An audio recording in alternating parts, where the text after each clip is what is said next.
প্রিয় শিক্ষার্থীবৃন্দ, আসসালামু আলাইকুম। এসএম সৌরভ টেন্টেস টিউটোরিয়ালে স্বাগতম।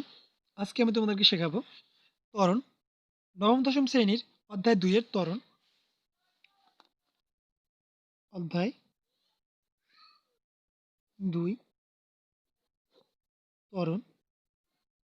আজকে ক্লাস হচ্ছে ত্বরণ নিয়ে, ঠিক আছে? অধ্যায় 2 এর ত্বরণ। এখন দেখো, ত্বরণ সমান বেগের পরিবর্তন বাই সময়। তাহলে বেগের পরিবর্তন আমরা লিখতে পারি, বেগের পরিবর্তন যদি কথা চিন্তা করি সেটা আমরা লিখতে পারি। দেখো, বেগের পরিবর্তন যদি আমরা লিখি, বেগের পরিবর্তন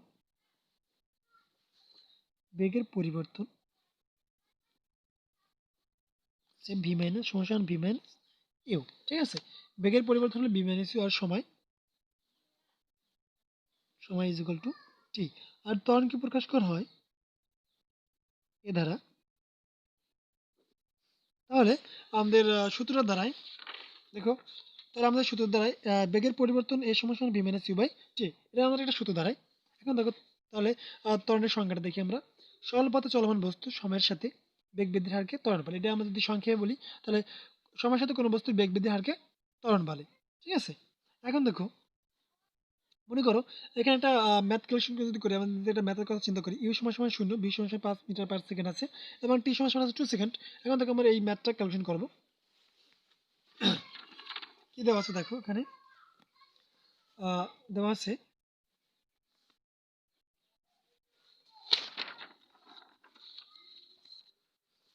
দেখো, আমরা ডাটার সাথে ইউ সমান সমান 0, বি সমান সমান 5 মিটার পার সেকেন্ড, আর আছে গিয়ে A is equal to what, আর টি ইজ ইকুয়াল টু আছে, এখন দেখো টি ইজ ইকুয়াল টু আছে 2 সেকেন্ড, ঠিক আছে? 2 second.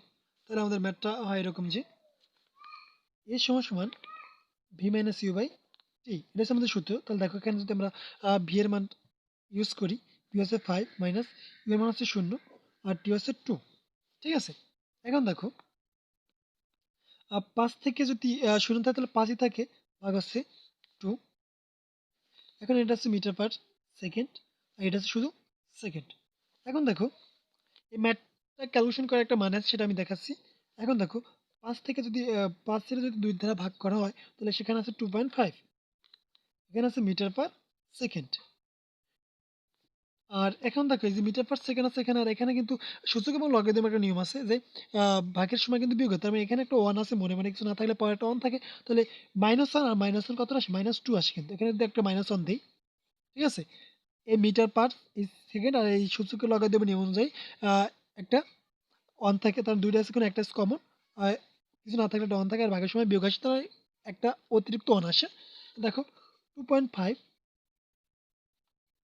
Metre per second square.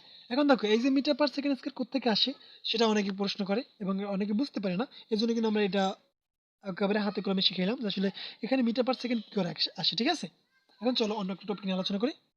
এখন দেখো, ত্বরণের মাত্রা আমাদের জানতে হবে। ত্বরণের মাত্রা আমরা জানি, ত্বরণের মাত্রা হলো বেগ বাই সময়ের মাত্রা। তাহলে ত্বরণ সমান সমান কি বলতে পারি আমরা? বেগ বাই সময়। আর বেগ সমান সমান সরণ বাই সময়, আর একটা আছে সময়। এখন দেখো, সরণের উদাহরণ রেখে দিলাম, আর ত্বরণ তো পাশে থাকবেই, আর এই সময় ইন্টু সময় ইজ ইকুয়াল টু সময় স্কয়ার। তাহলে ত্বরণ সমান সমান পাই আমরা সরণ বাই সময় স্কয়ার। তাহলে ত্বরণকে প্রকাশ করে এ দ্বারা, আর সরণকে প্রকাশ করে যে এল দ্বারা, বা দৈর্ঘ্য আর কি, যেটা আমরা সময়ের সাথে দেখতাম দৈর্ঘ্য, এই জন্য এল দ্বারা প্রকাশ করে। আর সময় হচ্ছে টি, আর উপরে আছে স্কয়ার। এখন দেখো, এই উপরে এল এল, আর ভাগের সময় একটা বিয়োগ আসে, আর টি ইনভার্স টু, তার মানে কি হয় যে সূচক এবং লগারিদম অনুযায়ী টি ইনভার্স টু আসে। এটা আমাদের হলো বেগের ত্বরণের মাত্রা। আর এখন এককের কথা চিন্তা করি, একক হচ্ছে বেগ বাই সময়ের একক, ঠিক আছে? তাহলে এখন দেখো, এই মিটার পার সেকেন্ড আর নিচে সেকেন্ড, এখন জানি আমরা সূচক এবং লগারিদম নিয়ম অনুযায়ী এই মিটার মিটার দুইটা আছে, কোনো একটা কমন, এটা আছে -1, আর নিচে কিছু না থাকলেও একটা 1 থাকে, সেটা আমরা মনে মনে কল্পনা করি। -1 -2 এর আগে দেখাইছি আমি, ঠিক আছে?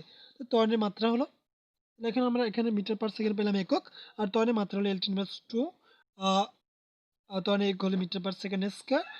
এখন দুটো মানের কথা আমরা বলি, সেই মান দুটো মনে রাখবো সবসময়। জি ইজ ইকুয়াল টু 9.8, আর ভরত্বের G is equal to 6.67 into 10⁻11। এটা হচ্ছে অভিকর্ষ ত্বরণ, আর হচ্ছে মহাকর্ষ দুর্ভোগ জি এর মান, ঠিক আছে? এখন আমরা দেখাবো গতিসংগত বিভিন্ন পারস্পরিক সম্পর্ক ও গতির সমীকরণ, ঠিক আছে? এখন দেখো, ইউ আদিবেগ, অর্থাৎ সময় গণনার শুরুতে যে বেগ, এ হচ্ছে সুষম ত্বরণ, ঠিক আছে? অতিক্রান্ত সময়, এস হচ্ছে সরণ অর্থাৎ টি সময় অতিক্রান্ত দূরত্ব, আর বি হচ্ছে শেষ বেগ। এখন দেখো আমরা কিছু সূত্র কথা দেখি, মানে কিছু সূত্র দেখাই। এটা হচ্ছে ত্বরণের সূত্র। এখন যদি এটাকে আমরা ক্যালকুলেশন করি আর গুণ করি, এপাশ থেকে এপাশে আসি, তাহলে বি মাইনাস ইউ, আর এখানে সমান সমান এটি। এখন দেখো এখানে যদি বিটা রাখি, তাহলে এই মাইনাস ইউ এপাশ গেলে প্লাস ইউ হয়ে যায়, তো ইউ প্লাস এটি, এটা আরেকটা সূত্র দ্বারা, এটা হচ্ছে 2 নম্বর সূত্র। ঠিক আছে। এখন গড় দ্রুতি সমান সমান অতিক্রম দূরত্ব বাই সময়। এখন গড় দ্রুতি সমান সমান আমরা পাই কি, প্রথম বেগ প্লাস আদি বেগ প্লাস শেষ বেগ ভাগ 2। আমরা জানি গড় দ্রুতি এরকমই নির্ণয় করে, মোট দ্রুতকে সময় দ্বারা ভাগ করি, তাহলে প্রতি একক সময়ের দ্রুতি পেয়ে যাই। তাহলে দেখো, তো গড় দ্রুতি সমান সমান ইউ প্লাস ভি বাই 2, আর অতিক্রান্ত দূরত্ব এস, আর সময় হচ্ছে টি। এখন এখান থেকে আমরা নতুন সূত্র পাবো, তো যদি আর গুণ করি এস অক্ষে, এস সরি কি বলে এটা রে, এ দেখো টোয়াইস এস আসে এখানে, sorry.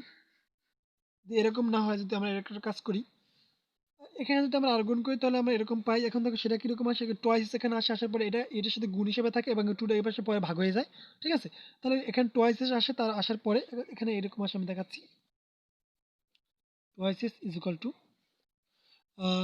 You plus V into T. এখন দেখো যদি এখানে আমরা এই এসটাকে রাখি, তাহলে এখানে আসে U plus V by 2 into হচ্ছে এখানে থাকে টি। তার মানে এখানে আমাদের সর্বশেষ এই সূত্রটা পাই, যে আমরা লিখে রাখছি 3 নম্বর। এটা হচ্ছে এই ধরনের সূত্র। ঠিক আছে, এটা আমরা একটা কম করে রেখেছিলাম। আর সর্বশেষ যদি এটার আবার আর গুণ করি, ঠিক আছে, সেক্ষেত্রে আমাদের আবার একটা সূত্র পাই, সেটা হচ্ছে 5 নম্বর 4 নম্বর সূত্র, এস সমান টি প্লাস হাফ এটি স্কয়ার। মোটামুটি আরো মোটামুটি এখানে আমরা প্রত্যেকটা টপিকের চেষ্টা করেছি প্রতিটা সূত্রকে দিয়ে দেওয়ার জন্য। আর যেটা সূত্র থাকতে পারে তা আমি পরবর্তী ভিডিও দিয়ে দেবো ইনশাল্লাহ। আর যদি এইটুকুর ভিতর কোনো বস্তু সমস্যা থাকে, অবশ্যই আমাদের কমেন্ট করে জানাবে। আর একটা কথা অবশ্যই ভুলবে না, সেটা হলো লাইক কমেন্ট শেয়ার করে সাথে থাকবে। আর অবশ্যই আমার চ্যানেলটি সাবস্ক্রাইব করতে ভুলবে না।